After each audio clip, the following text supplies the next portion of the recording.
Umueze was a peaceful village where life moved at a gentle pace. The people farmed, traded at the market, and gathered under the big Iroko tree to share stories. While other villages had stories of strange happenings, young women found lifeless with odd bite marks. Nothing like that had ever happened in Umueze. In this quiet village lived Chika, a woman so beautiful that men often stopped in their tracks to admire her. Her skin glowed like fresh palm oil, and her smile could melt the hardest heart. Many men had asked for her hand in marriage, farmers, hunters, even wealthy traders from faraway lands. But each time, Chika shook her head and said, "I have not seen the right one." Her mother, Adaku, was growing impatient. "Chika, how long will you keep saying this?" she asked one evening as they sat outside their hut peeling cassava. "Do you not see your mates? They are all married with children. A woman's beauty does not last forever." Chika sighed and placed a piece of cassava in the basket. "Mama, marriage is not about rushing. I want to be sure before I say yes." Adaku clicked her tongue and shook her head. You are playing with time, my daughter. Beauty fades, but a good husband will stay. You should at least consider some of these men before they lose interest." Chika only smiled. Deep inside, she wanted love, but something in her heart told her to wait. And so, she continued to turn down suitors, not knowing that soon a man would come into her life, one so charming, so perfect, that he would make her doubt all her reasons for waiting. A man who carried a secret darker than she could ever imagine. The news spread quickly. A wealthy and handsome hunter had moved to Umueze. His name was Obina, and from the moment he arrived, the women of the village could not stop talking about him. He was tall, with dark, smooth skin and a confident walk. His muscles showed the strength of a man who had spent years hunting in the wild. More than that, he was rich. His compound was bigger than any in the village, with fine furniture and rare animal skins decorating his walls. Women admired him openly, giggling whenever he passed by. Mothers whispered to their daughters, hoping he would choose one of them. But Obina never paid attention to any of them. He walked with pride, his sharp eyes always focused ahead, uninterested in the eager glances thrown his way. Until the day he met Chika. It happened in the village market. Chika was haggling over the price of ripe plantains when she felt someone watching her. She turned and found Obina standing a few feet away, his gaze fixed on her. His face, usually unreadable, softened as he took a step closer. "You drive a hard bargain," he said with a small smile. Chika raised an eyebrow, amused. "And you stare a little too much." Obina chuckled. "Forgive me. I have traveled far and seen many women, but none as beautiful as you." Chika felt her cheeks grow warm, but she only smiled. She had turned down many men before. Why should he be different? But Obina was not like the others. He was persistent but never pushy. He found excuses to run into her. At the stream, near the market, during village gatherings. He spoke well, carried himself with quiet confidence, and never wasted words. The more time she spent with him, the more drawn to him she became. And soon, she was captivated. One evening, after walking her home, Obina stopped at her gate and looked into her eyes. "Chika," he said softly, "I want to make you my wife." Chika felt her heart race. She had waited so long, turned down so many men, but for the first time she felt sure. Obina was handsome, kind, and rich. What more could she ask for? She smiled and said, "Yes." Word spread like wildfire. Chika, the most beautiful woman in Umueze, was engaged to Obina, the most admired man in the village. Women envied her, men congratulated Obina, and her mother nearly burst with joy. "Finally, my daughter," Adaku exclaimed, hugging her. "You have chosen well. This man is perfect." But as perfect as Obina seemed, there was one thing about him that remained a mystery. His past.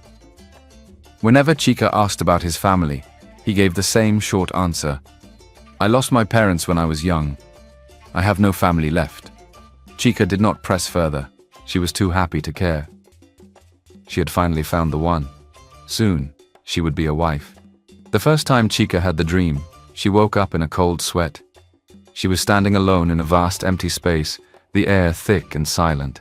Then from the shadows, a snake slithered towards her, its golden eyes glowing in the darkness. It circled her slowly, its scales cool against her skin.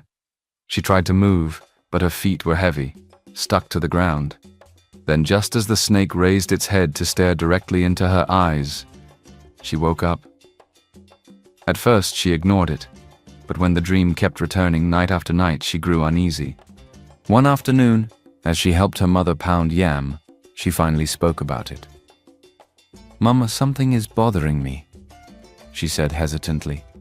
Adaku wiped sweat from her forehead and glanced at her daughter. "What is it, my child?" "I keep having the same dream," Chica admitted. "A snake, always wrapping itself around me. It doesn't bite, but it watches me like it knows something I don't." Her mother clicked her tongue and waved a hand dismissively. It is just your mind playing tricks on you. The wedding is close and you are thinking too much. It is nothing." "But Mama, it feels real," Chica insisted. "Every night the same thing happens." "My dear, you are about to become a wife. This is just stress. Forget it and focus on your new home." Chica sighed.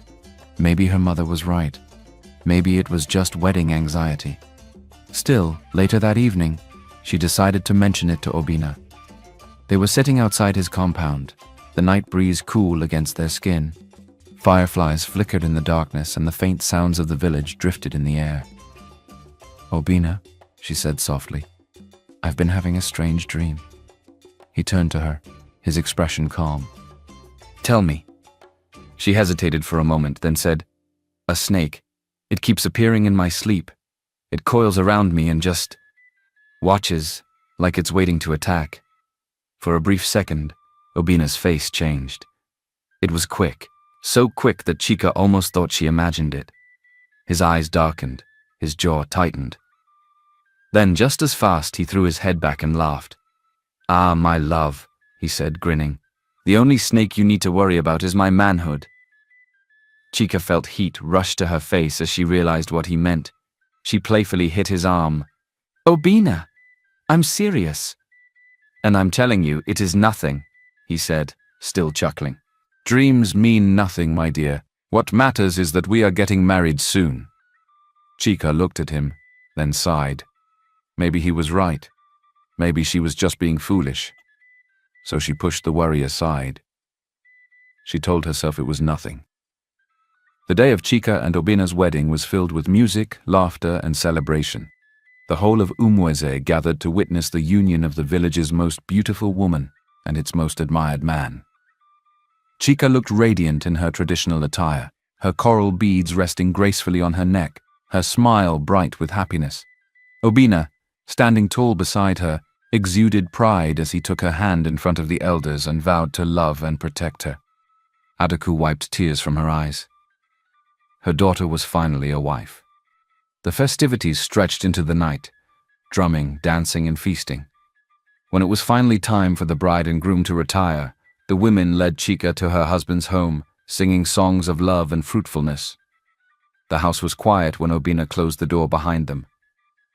Chica felt her heart race, not from fear, but from the weight of the moment. She was now a married woman, and tonight would be her first night as Obina's wife. Obina poured them both a drink and sat beside her. "You look beautiful," he said, his eyes locked on hers. Chica smiled shyly. "Thank you, my husband." He leaned closer, tracing a gentle finger along her hand. "You know, Chica, a man's manhood is like a snake," he said in a slow, deep voice. Chica blinked, slightly taken aback. "A snake?" "Yes," he continued. "Both can be unpredictable. Both can strike when least expected." Something about the way he said it made the hairs on Chica's arms rise. His voice was calm, but there was a strange intensity in his eyes. She let out a nervous laugh. "Obina, you and your sayings." Obina smirked and took her hand, pulling her gently toward him. "Tonight, my love, let me show you." Chica quickly placed a hand on his chest. "Obina, please. I'm tired. The day was long. Can we wait?" A flicker of disappointment crossed his face, but it was gone in an instant. He nodded slowly and leaned back. "There's no rush," he said with a small smile. "You are mine now, forever. We have all the time in the world." Chica exhaled in relief. turned away, and fell asleep almost immediately. But even in sleep, the dream returned. The same snake, the same glowing eyes, watching her, waiting. The next morning, Chica woke up to the warm morning sun streaming through the window. She turned to find Obina already awake, sitting at the edge of the bed, staring into the distance. "Good morning," she said, stretching. "Good morning, my wife," he replied, turning to her with a smile. "It is a new day, a new beginning." He stood up and faced her. "Chica, I want you to come back with me to my village. Business is better there, and I want us to build our future together." Chica hesitated. She had always imagined staying in Umueze, close to her mother and everything she knew, but Obina was her husband now. It was her duty to follow him. She nodded. "I will go with you, but first, I must visit my grandmother. She has been sick for a while. I need to see her before I leave." Obina's expression did not change, but something about the way he looked at her made Chica feel uneasy. After a pause, he finally said, "All right, visit your grandmother, but do not take too long. Our journey awaits." Chica smiled, relieved. She had no idea just how important that visit would be. The journey to Mama Kachi's house was long, but Chica did not mind. Her grandmother's home sat at the edge of Umueze, near the thick forest where the wind always carried whispers of ancient wisdom. Mama Kachi was old, but her spirit was sharp as ever. She was a woman filled with wisdom, the kind that made people sit up and listen when she spoke. As soon as Chica arrived, her grandmother embraced her warmly. "Ah, my child," Mama Kachi said, holding her face between her hands. "Marriage looks good on you." Chica smiled, but the weight in her heart made it hard to enjoy the moment. She sat beside her grandmother as she prepared a bowl of warm soup. "Mama, I need to talk to you," she said softly.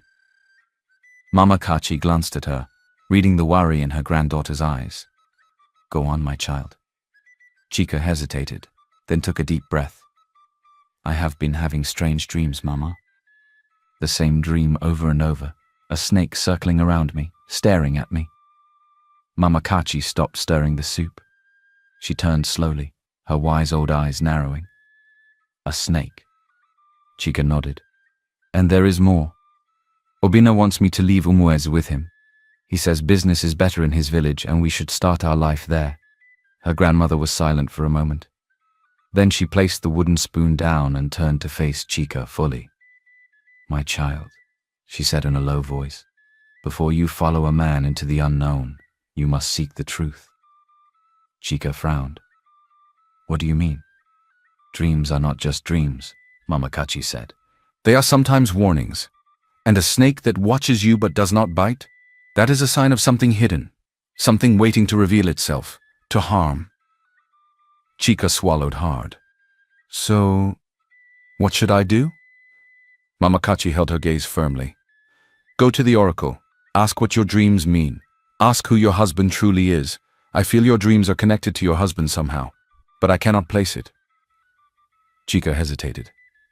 In Umweze, people only went to the oracle when something serious was at stake, but deep inside she knew her grandmother was right. "All right," she said finally, "I will go." When Chica returned home, there was a new determination in her eyes. Obina welcomed her with a warm smile, opening his arms for an embrace. "My love, I missed you." Chica let herself sink into his arms, forcing a smile. "I missed you too." But something had changed. Obina sensed it.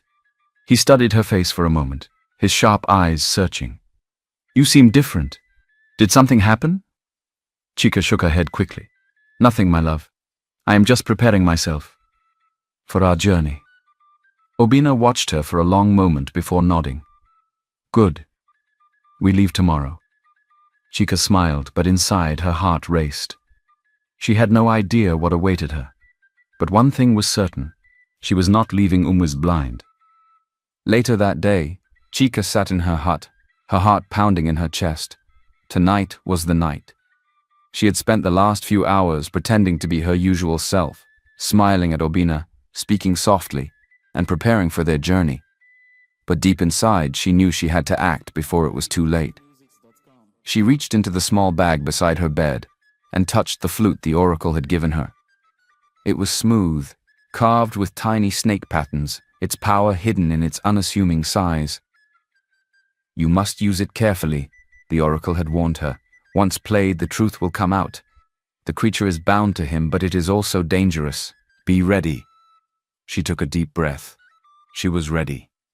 That evening, Chika called Obina to their hut. She welcomed him with a warm smile, lighting a small oil lamp that cast flickering shadows on the walls. "My love," she purred, touching his arm gently. "Before we leave, I want to be yours. Truly yours." Obina raised an eyebrow, a smirk forming on his lips. "I thought you wanted to wait." Chika shook her head, trailing her fingers along his chest. "I have waited long enough." Obina exhaled, his muscles relaxing under her touch, but then, as if remembering something, he pulled back slightly. "No, not yet," he said, looking at her intently. "Let us wait until we reach my village. It will be more special there." Chika forced a smile. "Why wait, my love?" She leaned in, pressing herself closer. "We are already husband and wife." Obina studied her face, searching for something. For a moment, Chika feared he would sense the deception. Then, slowly, he smiled. "You are right," he whispered. Chika's heart pounded as she guided him to sit on the mat. She needed him to be completely at ease. She moved slowly, running her fingers along his arm, then down his chest. She could feel his breathing slow, his body relaxing. This was her moment.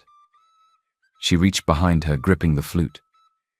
Before Obina could react, she brought it to her lips and began to play. The sound filled the room, low, haunting, and sharp. It carried through the air like a whisper from another world. Obina jerked violently. His body convulsed, his limbs twisting unnaturally. His mouth opened in a silent scream as his eyes rolled back. Then it happened. A hissing sound filled the hut as the thing behind between his legs began to move. His manhood transformed into a living, coiling serpent. It slithered violently, its scales shimmering under the dim light, its mouth wide open, revealing sharp, venomous fangs.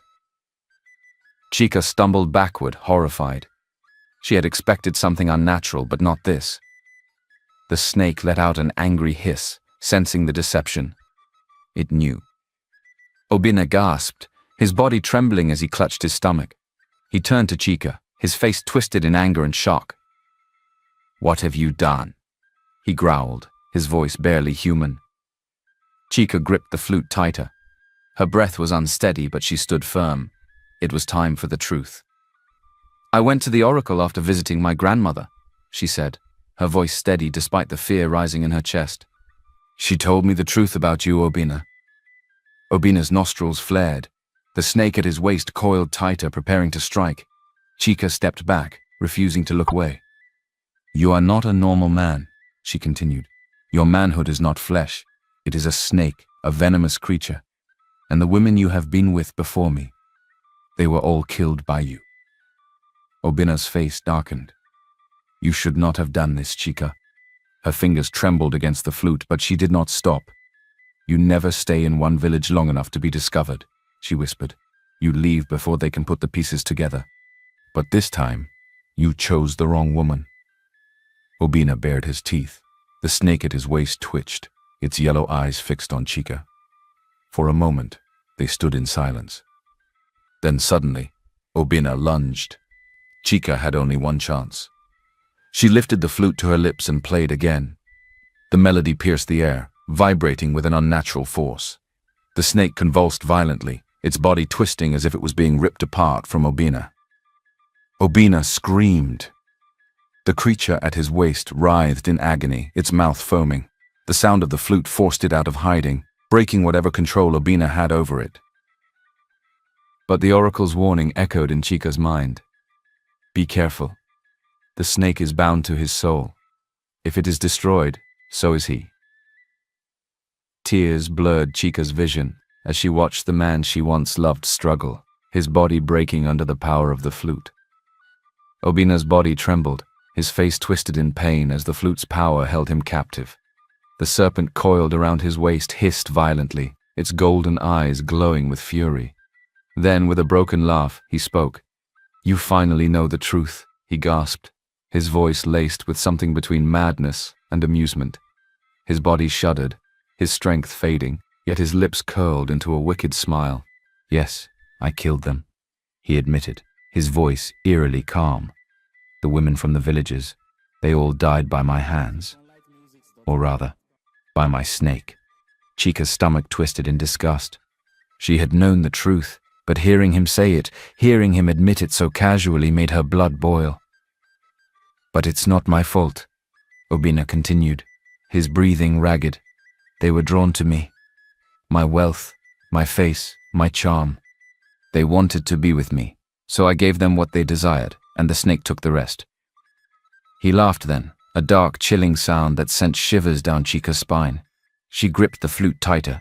You are wicked, she spat.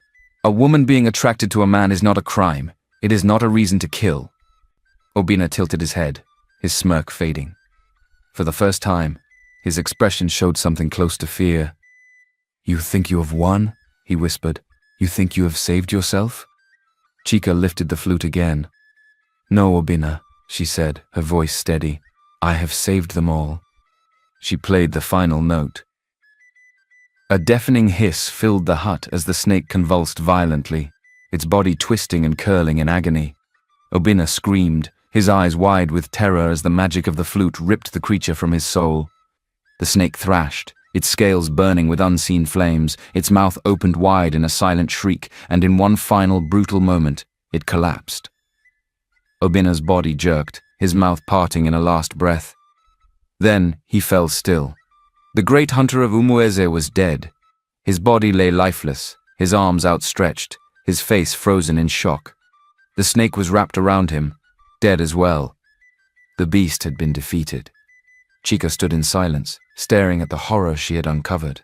Her chest rose and fell rapidly, her hands still gripping the flute. She had done it.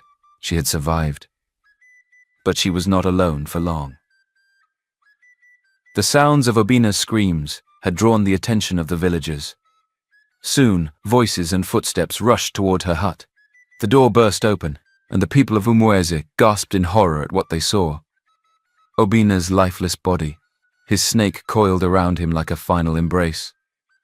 Murmurs filled the air. What happened? The great hunter is dead. A snake. Is this what he truly was? Chica turned to them, her expression filled with pain and relief. He was never who he claimed to be, she said, her voice strong. Obina was a monster hiding in plain sight.